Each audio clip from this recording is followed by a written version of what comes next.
My plan is to stay on script. I have a script and I'm going to try to stay on. I've done this 4 times now, messed it up all 4 times. I'm just going to read my script. Welcome. Today we address hermeneutic phenomenology, a qualitative research approach that seeks to uncover the deep meanings of human experience. It is a dual discipline. It consists of phenomenology, which focuses on the structure of experience, that is, the what as it appears to consciousnus, as well as hermeneutics, which focuses on the interpretation of meanings and how and why behind the appearance of phenomena. Together, they form a branch of study concerned with how we understand text, symbols, and life in general.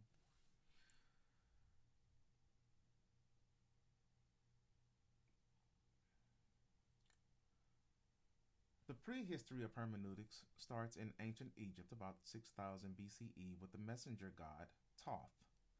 Later, Ma'at in 2925 BCE was added to this equation. During this time, this was an era of creative acts. To illustrate or to speak on an idea was to reenact the cycle of its meaning. This prehistory establishes that the interpretation is never a passive reception of data, but is an active process that changes the meaning over time. I skipped from this ancient time to classical romantic foundations with Rene Descartes. In the 17th century, at the time of Enlightenment and rationalism, Rene Descartes, established as the father of modern philosophy, emphasized dualism between the mind, that is, the thinking thing, and the body, the material thing. This is called a realist perspective, where the observer attempts to find truth uh, through doubt and reason.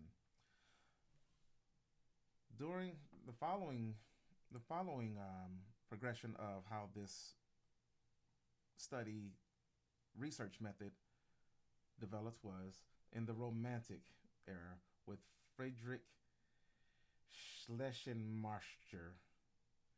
Schleiermacher revolutionized the field by going beyond biblical text, and he proposed two essential steps. One was grammatical interpretation, that is, analyzing the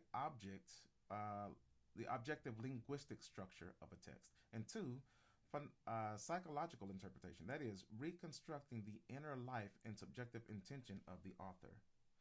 He believed that in order to understand text, one must emphasize with the creator and the mental emotional state of the creator, of the author during their time period. From Schleiermacher, we move to Heidegger and Husserl. Um, so this is more with the modern hermeneutic phenomenology. And it's defined by the tension between these two German thinkers. Husserl believed in descriptive phenomenology. Husserl sought the pure essence of things. He utilized the epic or epos, or bracketing, the act of suspending all judgments and biases to see the phenomena as it is. For Herschel, the goal was descriptive, that is, to find the universal structure of consciousness. For Heidegger, however, he approached understanding phenomena from an interpretive uh, state. Heidegger, who was Herschel's student, rejected the possibility of bracketing. He introduced Dyson, or being there. He argued that humans are already situated in a world of culture and language. He also introduced the concept of the hermeneutic circle, understanding that learning and understanding the world is not a linear process. We understand the whole through the parts and the parts through the whole. This is an interactive circular process where our fore structure, that is pre-understanding, is constantly updated by the phenomena. Following Heidegger was Gadamer. Hans Georg Gadamer, further developed these ideas by introducing the fusion of horizons. The horizon is the range of vision that includes everything seen from a particular vantage point. related to a phenomena. Understanding then occurs when the researcher's horizon intertwines with the participant's text, with the participant, or as Gadamer considered, the text, resulting in new shared meaning.